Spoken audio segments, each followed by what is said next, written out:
Hey everybody, it is Monique with Fine Print for Life, and today I wanted to talk to you about one of my favorite topics, and that is budgeting. Yes, I love a good budget. Now, I wasn't always a budgeter. I started budgeting 4 years ago when I graduated broke and $100,000 in debt. I had just completed my master's degree. I was trying to get a job. It took me 6 months. And when I finally did, I said, I am going to steward my money and I'm going to watch it like a hawk. And the first thing I had to do was get on a budget. A budget is a foundation for a healthy financial future. So it wasn't easy at first. I made a lot of mistakes. I left things out, like different expenses.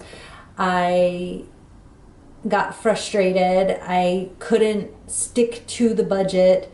And then I realized over time, as I kept up with it each month, that listen, budgets are dynamic. They are meant to change and they are meant to help you. So as I realized an expense needed to be added to the expense column, I would add one on and I would take others off. And over time, I got into a rhythm and a flow, and I was able to manage my money each month. And really, it has been such a game changer for me because knowing what comes in and what needs to go out lets me calculate and save and cut for the difference that I needed to pay off my student loans.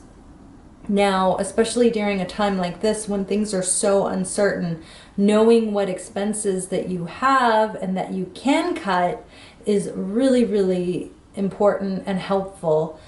And especially if you are just trying to save up a little extra in case of a job loss, or if you've already lost your job, it's at this point we need to keep an eye on our money and just really be mindful of what we have. So I thought it would be helpful for me to make a video on how to do a simple zero-based budget. I think having somebody walk me through the process and let me know that it is okay that things change over time would have been really helpful to know in the beginning. So I am going to walk you through how to do a zero-based budget, and let's go over to my computer.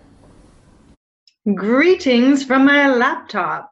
So here is a basic overview of how to do a zero-based budget. Zero-based budgets are great because it's really simple. It's basically your income minus your expenses. And so you calculate what income you are expecting in, and then you calculate your expenses out, and that should equal zero. Now, a note about expenses. Expenses can include savings, debt payments, and even a buffer. Like, even though you want to zero out your budget, you also want to leave room for a little buffer. So, like in your checking account, for example, I like to keep between $100 and $150 just in case there's any kind of extra charges that I'm not expecting. And that way I won't get overdraft fees and so forth. So let's get started. So here is kind of a basic overview of what a zero-based budget would look like on a spreadsheet. You can certainly do this using pen and paper, but I personally like to have a spreadsheet. I use Google Docs, you could use Excel, and that helps you have formulas that are already input to calculate sums and subtract actual from expected and so forth. Now, if you want me to do a separate video on how to input formulas into the spreadsheet, I'd be happy to do that. But in this particular case, I want to just focus on the structure of what a budget should look like.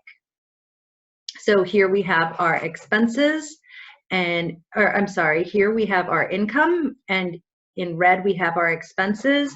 And then at the end, you can do a little tally of your expenses less your income. You could do one for actual and one for, or I'm sorry, one for actual and one for expected, but we'll get into that a little bit later.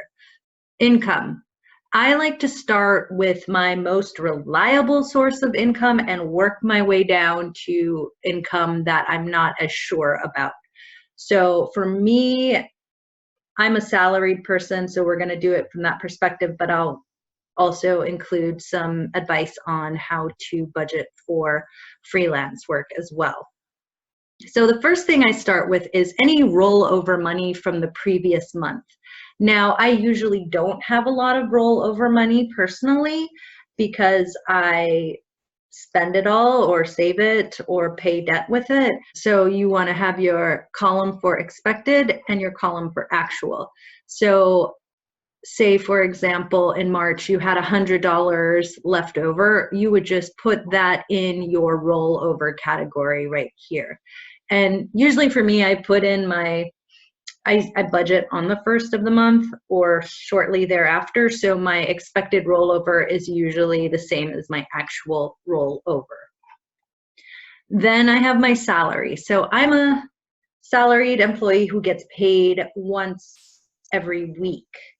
And I don't use my gross income, I use my net income. So the money that hits my bank account after taxes have been paid, after my 401k has been deducted, and so forth. So this is my net income multiplied by the number of paychecks I'm expecting in the month. This varies because some months I have 5 paychecks and other months I'll have 4 paychecks. So I do my net income multiplied by my expected paychecks. And then in the actual, I have my net income times my paycheck received. And I go back to my budget once a week. You don't have to, but I like to keep myself in check. So I will just change the number of paychecks received based on the week. And that shows me how much I've received so far that month. Then here is a category for others. So if I get a gift or a side hustle or something, sometimes I teach, sometimes I do photography gigs, sometimes I run errands for people. So this is all additional other income. Now, if you are freelance, I would suggest having a line item for each job that you're doing. And that way you can see who's paid you and who hasn't and what jobs you're expected to do that month. And then as the money comes in, you can just input it in the actual column. So then here we have the sums of the expected income and the sums of the actual income. You can see how much you were over or under budget. With expenses, so I like to put my most important expenses to the least important. And usually I do giving at the top. I don't give every single month, but I try to take an initial percentage of my income and give it to charity. And this is totally optional. I know that in some religions you give 10% right away. And so for those people who that is an important factor, then you put that at the top. Then there is the basic stuff to keep yourself housed, right? So rent or mortgage, and then any utilities. I think most people have between 2 and 4 utilities. Like I have electric, I have waste, I have water, and pellet fuel. But my pellet fuel, I calculate in a different section. I put that into something called sinking funds, which we will get to in a moment. And then I consider my phone a utility. So I have a monthly charge for my phone, and then sinking funds. So sinking funds are a savings account for larger expenses that you know are inevitable, but are so big that you don't want to pay it out of one paycheck. So for example, we have house taxes that are due twice a year. And in that case, what I do is I divide the yearly amount of the house tax by the number of months, so 12 months, And I take that amount every month, it's like $208, and I just treat it like a bill. And I put that into a savings fund so that when it comes time to pay our house taxes, we have the full amount. And we don't have to scramble and take out extra money to pay that. So then after sinking funds, I do things like subscriptions. So Netflix or Hulu or Audible, any kind of those subscriptions that you have, you can put here. And then transport, and you can, if you have a car, I don't have a car personally, so transport's all Uber, and or I walk, and I don't, you know, that will vary. But if you have a car, maybe you want to do a section for insurance, for the car payment, for gas, and so forth. And another thing that I don't personally have calculated because I don't have children is if you are taking your kids to lessons or any kinds of classes, calculate that in as well. Then there's spending, so things like groceries or dining out or shopping, clothing. I personally don't need a separate account for each of those items because it changes so much, but I usually allocate myself a set number for each week to spend. And then in any way I choose in those categories. Then there's other one-off expenses. So maybe your Amazon Prime bill is due that month for the year. So that is another expense. Then you can also have a section for how much you want to pay off to debt or how much you want to save. That's not part of your, 401k. This is additional savings. And also I highly suggest having a section for a buffer. So usually I like to do it so that there's $150 left as a buffer in my account. And this total monthly will be the total expenses that you have for the month. Now, expenses are a very personal category. Each person, each family has different expenses that they have every month. So this is just a guide. You can certainly, tailor it to your own needs. And remember, things change. Budgets are dynamic. You are going to realize when you first start budgeting that you might have forgotten a category, or maybe a new category will pop up. It's okay. Just add it in your budget this month or next month. And as you keep budgeting, you will get with a flow and everything will be fine. And you will realize, okay, this month I'm spending this month I'm spending that.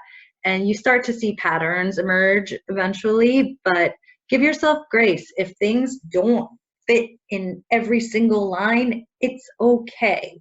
Budgets are ever evolving and changing.